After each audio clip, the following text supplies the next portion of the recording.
Chào mừng các bạn quay trở lại với kênh Thành Yêu Nước. Thưa quý vị và các bạn, sau khi chiến tranh Việt Nam kết thúc, tình hình Đông Dương thay đổi mạnh mẽ. Lào và Campuchia lần lượt trở thành các quốc gia theo mô hình xã hội chủ nghĩa. Đặc biệt tại Campuchia, cuộc chiến giữa Khmer Đỏ và Quân đội Nhân dân Việt Nam kết thúc với việc Việt Nam tiến vào Phnom Penh, lật đổ chế độ diệt chủng và đóng quân tại Campuchia để hỗ trợ xây dựng chính quyền. Chính tại thời điểm này, một câu hỏi được nhiều người Thái Lan đặt ra. Vì sao Việt Nam, với lực lượng gần 900.000 quân, lại không tiến đánh Thái Lan, mà chỉ dừng lại ở Campuchia? Thậm chí, từng có lời đồn rằng Việt Nam chuẩn bị tấn công Thái Lan vào ngày 15 tháng 2 năm 1976. Nhưng sự thật phía sau câu chuyện ấy là gì? Hãy cùng tìm hiểu góc nhìn từ kênh History War Thái Lan, một kênh YouTube chuyên về lịch sử với hơn 1 triệu lượt đăng ký. Ngay sau đây là nội dung trong clip mà kênh này đã đăng tải. Bối cảnh lịch sử và cuộc xung đột Thái-Việt tại biên giới Campuchia. Sau khi thất bại, Khmer Đỏ rút lên vùng biên giới Thái Lan, Campuchia và cố thủ. Một số nhóm còn vượt hẳn sang lãnh thổ Thái Lan. Phía Thái Lan bí mật hỗ trợ lực lượng này để tạo vùng đệm chống lại ảnh hưởng của Việt Nam. Việc Bangkok hỗ trợ Khmer Đỏ khiến quân đội Việt Nam và chính quyền thân Việt Nam của Heng Samrin nhiều lần tổ chức tấn công đẩy lùi những nhóm vũ trang này. Giai đoạn xung đột kéo dài từ 1979 đến 1989, được phía Thái Lan gọi là sự kiện Hồng Thập tự Thái-Việt. Tuy nhiên, dù tình hình căng thẳng, Việt Nam không mở chiến tranh toàn diện với Thái Lan. Sức mạnh quân sự, Việt Nam vượt trội về số lượng, nhưng không có nghĩa sẽ tấn công. Vào cuối thập niên 1970, Việt Nam sở hữu khoảng 900.000 quân, được viện trợ mạnh mẽ về vũ khí, xe tăng và trang bị từ Liên Xô sau cuộc chiến. Trong khi đó, Thái Lan chỉ có khoảng 250.000 đến 300.000 quân, nhỏ hơn 3 lần. Xét về số lượng, Việt Nam vượt trội quân số. Việt Nam có nhiều xe tăng và vũ khí hạng nặng. Thái Lan phụ thuộc vào chiến thuật tinh gọn và yểm trợ không quân từ Mỹ. Tuy nhiên, lúc này Mỹ đã rút quân khỏi Thái Lan, khiến ưu thế không quân giảm đáng kể. Dù Việt Nam mạnh hơn, nhưng điều đó không đồng nghĩa Việt Nam sẽ chọn chiến tranh, bởi chiến tranh không chỉ phụ thuộc vào sức mạnh quân sự đơn thuần. Lý do quốc tế, hầu hết các nước đều phản đối Việt Nam mở rộng chiến tranh. Việc Việt Nam tiến vào Campuchia đã khiến nhiều nước lo ngại. Nếu Việt Nam tiếp tục tấn công Thái Lan, ASEAN có thể xem Việt Nam là mối đe dọa khu vực. Các nước như Malaysia, Singapore, Indonesia và Philippines có thể liên minh hỗ trợ Thái Lan. Điều này tạo ra hiệu ứng domino nguy hiểm cho Việt Nam. Đặc biệt, vào thời điểm ấy, Thái Lan được Mỹ và phương Tây hỗ trợ gián tiếp. Trung Quốc cũng ngầm hậu thuẫn Thái Lan do căng thẳng với Việt Nam. Nếu Việt Nam động binh, họ sẽ đứng trước sức ép của toàn bộ khu vực, điều mà Việt Nam không thể mạo hiểm. Nguy cơ lớn nhất, Trung Quốc có thể tấn công Việt Nam từ phía Bắc. Đây là lý do chiến lược quan trọng nhất. Năm 1979, Việt Nam và Trung Quốc bước vào cuộc chiến tranh biên giới và căng thẳng kéo dài suốt thập niên 1980. Nếu Việt Nam mở chiến dịch lớn ở phía Tây Nam để tấn công Thái Lan, tuyến phòng thủ phía Bắc sẽ bị suy yếu. Trung Quốc, với lực lượng hàng triệu quân, có thể nhân cơ hội tấn công. Các đơn vị xe tăng chủ lực cần cho phòng thủ Bắc Bộ sẽ bị phân tán. Việt Nam không thể đánh trận ở cả hai mặt trận cùng lúc. Chỉ cần sai một bước, Hà Nội có thể trả giá đắt. Lý do kinh tế, xã hội, Việt Nam cần tái thiết sau 20 năm chiến tranh. Sau 1975, Việt Nam kiệt quệ sau 2 thập kỷ chiến tranh liên tục. Cơ sở hạ tầng bị tàn phá nặng nề. Hàng triệu người cần được hỗ trợ. Nền kinh tế gần như kiệt sức. Gần 1 triệu quân nhân lúc đó là lực lượng lao động cực kỳ quan trọng để phục hồi đất nước. Một cuộc chiến mới sẽ tiêu hao nhân lực, gây sụp đổ kinh tế, kéo dài đau thương thêm nhiều năm nữa. Lựa chọn ổn định, chứ không phải bành trướng là con đường thực tế hơn. Từ góc nhìn của kênh History War, có 5 lý do chính. 1. Thái Lan được Mỹ, phương Tây và Trung Quốc hậu thuẫn. 2. Việt Nam không được quốc tế ủng hộ nếu tiếp tục mở rộng chiến tranh.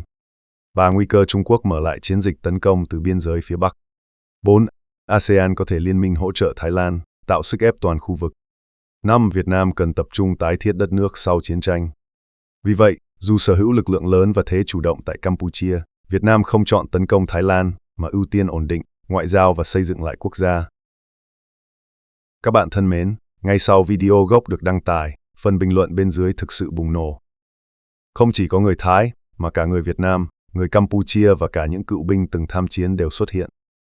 Những câu chuyện thật, những ký ức chiến tranh đầy đau đớn, những phân tích lịch sử sắc bén, tất cả hòa lại thành một bức tranh toàn cảnh về giai đoạn đầy biến động của Đông Nam Á. Đây không chỉ là cảm xúc của khán giả, mà còn là lời nhắc nhở rằng chiến tranh không chỉ nằm trong sách vở, mà là những dấu sẹo còn hằn trên cơ thể và ký ức của biết bao con người. Bây giờ, hãy cùng lắng nghe những tiếng nói chân thật nhất từ cộng đồng Thái Lan và Việt Nam dưới bài viết ấy. Cha tôi là một cựu chiến binh từng chiến đấu ở Romklao và sau đó phục vụ trong lực lượng tại Moleste. Ông nói rằng ông sợ chết, nhưng ông phải ra trận. Trước khi ra trận, ông hút thuốc viện và cần sa để xua tan nỗi sợ hãi. Ông là một người lính lái xe tăng, và tiếng nổ cùng những tiếng la hét đau đớn. Xe tăng của ông bị bắn và phát nổ, và hầu như tất cả mọi người trong khoang chứa đạn đều tử vong. Ông sống sót, nhưng bị thương nặng và đầy vết sẹo do mảnh đạn. Sau khi trở lại bệnh viện, ông mắc chứng sợ tiếng ồn lớn, khiến ông ngất xỉu. Ông mất 10 năm chịu đựng đau đớn mới hồi phục. Ông không muốn một cuộc chiến như thế này xảy ra nữa. Vì tôn trọng Trung Quốc, Momza Jagong Skukrit ngay lập tức triệu tập một cuộc họp với các lãnh đạo quân đội và hỏi họ, với khả năng hiện tại, họ có thể chiến đấu với Việt Nam trong bao nhiêu ngày? Vị chỉ huy quân đội Thái Lan trả lời khoảng 4 ngày, dài hơn 1 ngày so với đề xuất của vị tướng Việt Nam. Sau đó, Momza Jagong Skukrit quay sang tướng Chatichai ngồi cạnh và nói, chúng ta phải đến Trung Quốc càng sớm càng tốt. Lào và Campuchia là láng giềng của chúng ta, nhưng họ đã giúp Việt Nam tấn công Thái Lan. Cảm ơn Indonesia, Singapore. Việt Nam đã đánh bại Nhật Bản, Pháp và Mỹ. Họ lấy lại can đảm và bắt đầu chiếm đóng các nước láng giềng, rồi đến Campuchia. Sau đó, Trung Quốc đã giúp Thái Lan tấn công miền Bắc. Việt Nam phải rút quân để đối đầu với Trung Quốc. Trung Quốc, theo kế hoạch, đã rút quân vì họ không muốn chiếm đóng. Họ chỉ muốn giúp Thái Lan. Cảm ơn Mom Khukrit đã nói chuyện với Chủ tịch Mao trước. Theo những gì tôi nghe được từ các bạn Việt Nam, tại sao Việt Nam không xâm lược Thái Lan vào thời điểm đó? 1. Bởi vì quân đội Thái Lan lúc đó đã chiến đấu với Việt Nam theo kiểu du kích. Điều này khiến Việt Nam gặp bất lợi về lãnh thổ và vị trí, do họ không quen thuộc với khu vực này. 2. Bắc Việt Nam lo sợ rằng nếu xâm lược Thái Lan, họ sẽ mất một lượng lớn binh lính, bất kể thắng hay thua. Một số người Nam Việt Nam đã sẵn sàng vùng lên chiến đấu. 3. Họ lo sợ Trung Quốc sẽ xâm lược từ phía Bắc. Vào thời điểm đó, Liên Xô bắt đầu dao động. 4. Trong cuộc chiến tranh với Thái Lan, nhiều nước Đông Nam Á đã bí mật hỗ trợ Thái Lan. Một cuộc chiến kéo dài với Thái Lan sẽ không có lợi cho Việt Nam. 5. Về mặt lương thực, Việt Nam lúc đó đang thiếu thốn trầm trọng, bởi vì lương thực đã được sử dụng trong cuộc xâm lược Nam Việt Nam và Campuchia. 6.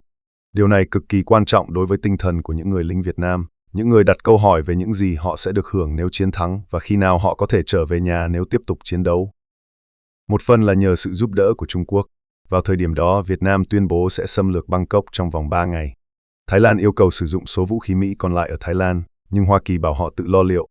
Vì vậy, Thái Lan đã tìm kiếm sự giúp đỡ từ Trung Quốc và ký một thỏa thuận rằng Trung Quốc sẽ giúp dạy cho Việt Nam một bài học để đổi lấy việc Thái Lan hỗ trợ Khmer Đỏ. Trong trận Trong Bốc, tôi là một người lính Thái Lan có mặt. Trong trận Trong Bốc, quân đội Thái Lan không chỉ chiến đấu chống lại quân Việt Nam. Chúng tôi bị tấn công bởi 3 nước, Việt Nam, Campuchia và Lào. Đó là một trận chiến 3-1. Cuộc giao tranh ác liệt đến mức pháo binh dã chiến bắn hết đạn. Nếu không có đạn pháo từ Trung Quốc, chiến tranh đã không thể kết thúc dễ dàng. Tình cờ, quân đội Việt Nam nhìn thấy đạn pháo do Trung Quốc sản xuất, và quân đội Việt Nam biết rằng Trung Quốc đang hỗ trợ quân đội Thái Lan, nên họ không dám xâm lược. Vào thời điểm đó, quân đội Trung Quốc cũng đang tiến đến biên giới phía Bắc Việt Nam. Nếu họ xâm lược Thái Lan, Trung Quốc chắc chắn sẽ xâm lược Việt Nam, chấm dứt chiến tranh. Thật đáng tiếc khi thế hệ trẻ không nhận ra rằng vua Rama IX đã nỗ lực rất nhiều trong tình hình này. Trong khi Mỹ rút quân, Thái Lan phải dựa rất nhiều vào ngoại giao. Ông đích thân đến thăm khu vực đó, xây dựng tinh thần cho binh lính, cho các con gái học tiếng Trung và các con trai học chiến thuật quân sự kiểu phương Tây. Ông đã vận dụng chiến thuật cân bằng quyền lực. Chính sự thông thái của ông đã cứu Thái Lan khỏi tình cảnh này. Mỹ, Anh và châu Á đã hỗ trợ Thái Lan và cung cấp viện trợ tài chính. Cha tôi, một thành viên của đơn vị báo đen trong chiến tranh Việt Nam, lúc đó mới ngoài 20 tuổi. Ông yêu nhà vua, đất nước và thể chế. Ông đã chiến đấu vì đất nước, nhưng đã sống sót. Tôi xin gửi lời chào trân trọng đến tất cả những người đàn ông dũng cảm. Một người Việt Nam vào bình luận là một người Việt Nam. Tôi xin khẳng định rằng Việt Nam chưa bao giờ có tham vọng xâm lược bất kỳ quốc gia có chủ quyền nào, cũng như không có ý định xâm phạm chủ quyền của Thái Lan. Tuy nhiên, giai đoạn trước năm 1990 là một thời điểm nhạy cảm, khi Việt Nam phải giải phóng tàn dư của chế độ Khmer Đỏ tàn bạo ở khu vực biên giới Thái Lan, Campuchia. Và đã có những xung đột nhỏ gây tổn hại đến Thái Lan, tôi rất lấy làm tiếc về điều đó. Nhưng vào thời điểm đó, chúng tôi không còn lựa chọn nào khác khi Mỹ và Trung Quốc tìm cách hỗ trợ Pol Pot thông qua Thái Lan. Chúng tôi không thể ngồi yên. Phía dưới những người Thái Lan vào trả lời. Bạn trả lời rất hay và rất lịch sự. Một người khác trả lời, cảm ơn bài viết của bạn. Tôi có rất nhiều bạn Việt Nam và chúng tôi rất hợp nhau. Chúng tôi chỉ buôn bán nhỏ và kiếm chút tiền để nuôi gia đình. Đây là kênh lịch sử và chúng tôi có thể học hỏi tất cả từ đó. Vì vậy, chúng tôi sẽ không lặp lại sai lầm hay hiểu lầm tương tự. Tôi xin nói thêm đôi chút về chính trị thế giới. Việc Mỹ rút quân khỏi Việt Nam không đồng nghĩa với việc Mỹ thất bại hoàn toàn. Nó chủ yếu là do chính trị nội bộ. Sự rút lui này cũng khiến Mỹ tiếp cận Trung Quốc. Mặc dù biết rằng Liên Xô và Trung Quốc gần đây đang bất hòa, Mỹ đã đủ can đảm để Trung Quốc bành trướng thế lực thay vì Liên Xô. Sau đó, Trung Quốc ủng hộ tất cả các bên đồng ý đàm phán với họ và chấp nhận Trung Quốc trên trường quốc tế thay vì Đài Loan. Họ cũng liên tục vận chuyển vũ khí qua Thái Lan đến Campuchia, khiến cho lính biệt kích của chúng ta vẫn quen sử dụng súng AK Trung Quốc cho đến tận ngày nay. Tôi nghĩ đây chính là lý do. Không hẳn vậy. Về mặt kỹ thuật, chúng ta đã dùng ngoại giao để đàm phán với Trung Quốc. Điều này đòi hỏi phải quay lại một chút về chiến tranh Việt Nam. Mặc dù cả Trung Quốc và Liên Xô đều là những nước cộng sản, nhưng hệ tư tưởng của họ lại khác nhau cả về khái niệm lẫn thực tiễn. Hơn nữa, Trung Quốc nổi tiếng với kỹ thuật đảo ngược. Trong chiến tranh Triều Tiên, Trung Quốc đã sao chép phần lớn công nghệ của Liên Xô và phát triển công nghệ của riêng mình, nhưng lại khá hung hăng. Liên Xô bắt đầu coi Trung Quốc là cái gai trong mắt và bắt đầu gây hấn với nhau về những tranh chấp chính trị và tư tưởng liên quan đến miền Bắc Trung Quốc và lãnh thổ miền Nam Liên Xô. Hai nước trước đây đã từng có xung đột, nhưng đó chỉ là tranh chấp về tranh chấp. Cuối cùng, hai nước ngừng đàm phán và bắt đầu ve vãn nhau. Liên Xô có Việt Nam, trong khi Trung Quốc có Campuchia. Việt Nam đã đánh bại Hoa Kỳ. Hoa Kỳ rút quân vì người dân của họ đã mệt mỏi với chiến tranh và mất mát, và chiến dịch tranh cử của Tổng thống lúc bấy giờ yêu cầu rút quân. Sau đó, Việt Nam đã cố gắng mở rộng ảnh hưởng của mình trong khu vực, và Việt Nam cũng bất đồng với Khmer Đỏ. Việt Nam đã thực sự đánh bại Khmer Đỏ. Cho đến khi chúng tôi phải nhờ đến Trung Quốc giúp đánh Việt Nam, còn Mỹ, họ vẫn dùng CIA cũ bí mật hỗ trợ, gửi lương thực, nước uống và vũ khí cho Khmer Đỏ, trong khi chúng tôi nhận hối lộ. Vì vậy, đừng ngạc nhiên khi lực lượng kiểm lâm và biên phòng của chúng tôi có rất nhiều vũ khí cộng sản để sử dụng. Vào thời điểm đó, Thái Lan đang huy động quân đội trên khắp đất nước. Tôi và các đồng nghiệp đều báo cáo nhiệm vụ và ngay lập tức được điều động đến biên giới. Indonesia và Singapore đã hỗ trợ Thái Lan trong suốt thời gian qua. Thái Lan là thành trì chính của ASEAN. Nếu Thái Lan thua, Malaysia, Singapore, Indonesia và Philippines sẽ bị tiêu diệt. Vì vậy, những nước bạn bè này đã ủng hộ chúng ta. Tuy nhiên, chúng ta phải cảm ơn họ. Họ đã thiết lập các căn cứ ở phía Thái Lan, chẳng hạn như Ban Cham Rak ở tỉnh Chad, chiến trường của trận trong Bốc. Vào thời điểm đó, Thái Lan tiếp tục tấn công và đẩy lùi, cho đến khi Việt Nam không thể cầm cự được nữa. Hơn nữa, họ phải chống lại Trung Quốc, nên họ không có đủ sức mạnh để xâm lược Thái Lan. Việt Nam không ngại xâm lược, họ tức giận với chúng ta vì đã giúp đỡ Nam Việt Nam. Trung Quốc xâm lược Việt Nam cùng lúc với việc Việt Nam xâm lược Khmer Đỏ, mà Cộng sản Trung Quốc ủng hộ. Việt Nam đã rút gần 90% lực lượng ra chiến đấu ở miền Bắc, chỉ để lại một số ít quân dọc biên giới Campuchia. Chúng ta đã chiến đấu một cách thoải mái. Sau khi chiến tranh với Trung Quốc kết thúc, Việt Nam chịu tổn thất nặng nề. Vì vậy họ đã hủy bỏ cuộc xâm lược Thái Lan. Các bạn thân mến, có thể thấy rằng, dù quá khứ chứa đầy xung đột và hiểu lầm, nhưng chính những cuộc trò chuyện thẳng thắn như thế này đã giúp người Thái và người Việt hiểu nhau hơn. Chiến tranh đã lùi xa, nhưng bài học về hòa bình, về sự tỉnh táo trước những toan tính địa chính trị, vẫn còn nguyên giá trị cho cả hai dân tộc và cho toàn bộ khu vực. Những câu chuyện mà chúng ta vừa nghe không chỉ nói về sự khốc liệt của súng đạn, mà còn nói về mong ước được sống trong hòa bình của những con người ở hai bên chiến tuyến. Và đó cũng là lý do kênh Thành Yêu Nước ra đời, để chia sẻ góc nhìn quốc tế về Việt Nam, để hiểu bạn, hiểu ta, và để nhắc nhau rằng hòa bình luôn là lựa chọn đúng đắn nhất. Nếu bạn thấy video hữu ích, hãy để lại một bình luận, một lượt thích và chia sẻ để nhiều người hơn nữa hiểu rõ về giai đoạn quan trọng này của lịch sử Đông Nam Á. Cảm ơn bạn đã xem. Hẹn gặp lại trong những video tiếp theo của Thành Yêu Nước.